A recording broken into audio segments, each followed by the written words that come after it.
kind of was my awakening guideline. The doing podcasting kind of has led me through like a lot of awarenesses and, mini awakenings or whatever you want to call it.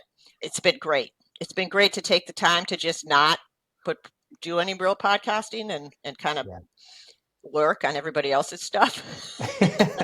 We kind of do. like everybody matters. That's my mantra. I kind of started to feel hollow of just like reporting the news of what was happening and isn't this awful? Not all parents are going to want to listen to you. And I get that. Not everyone wants to be helped. But eventually some spark, Jill, that you put out into the ether is going to come back. So you try to walk that gently. I also think by extension, you do that with, the parents that you may talk to or just, people on the street, if you will, that you may try to share this with. Well, in 2015, my message was more supporting parents, like letting them share their like, it was actually specifically about the condition that my kids have, which is called tuberous sclerosis complex. You really can appreciate the light within you when you can also experience and see darkness. You need to have both of those juxtapositions to be able to really appreciate the light. Like you said, when people are so desperate to know their purpose, I always just want to say, you're here. That's it. Some people are on this earth just to be.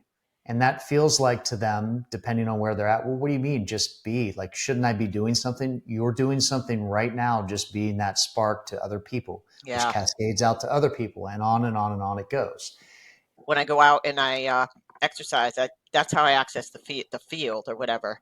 Right. And I don't know if you've ever had this, but everyone looked familiar. Surrender is a great word, I think, as long as you realize it's not giving up, it's giving over. It's giving through. It's giving into that process, not giving up.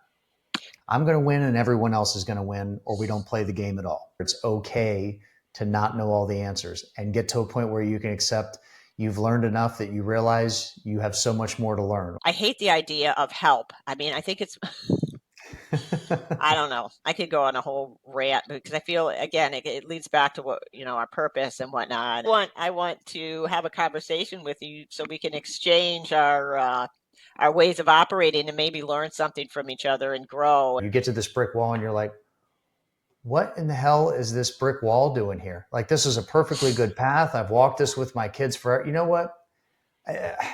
This happens to me all the time. The second level is you get so angry. You're like, you know what? I'm just running right through this wall. I don't care if it breaks bones or anything else. The next level is what I think you've been describing, which is not only am I going to help myself get over this wall, I'm going to help those people get over the wall too. I have a visual of myself like hanging off a helicopter with one hand, grabbing people that are like, I don't know, falling and pulling them into the helicopter.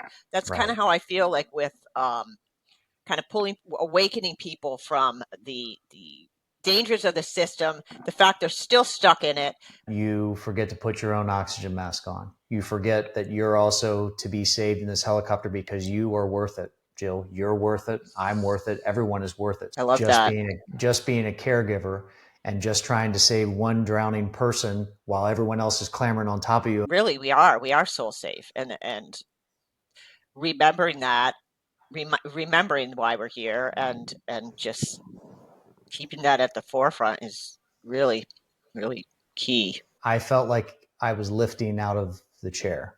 And I felt like if I was going to give myself permission, I would have left. Like I just would have been gone. Oof. Whether you want, at that time, I was like, I think if I wanted to ascend right now, I would do it. The biofield you're not an NPC if you're even asking the question. I think you can tell when your heart opens, when you're in your heart. And that's the only time, well, I shouldn't say but that's when growth and awareness and cohesion and, well, love is all there.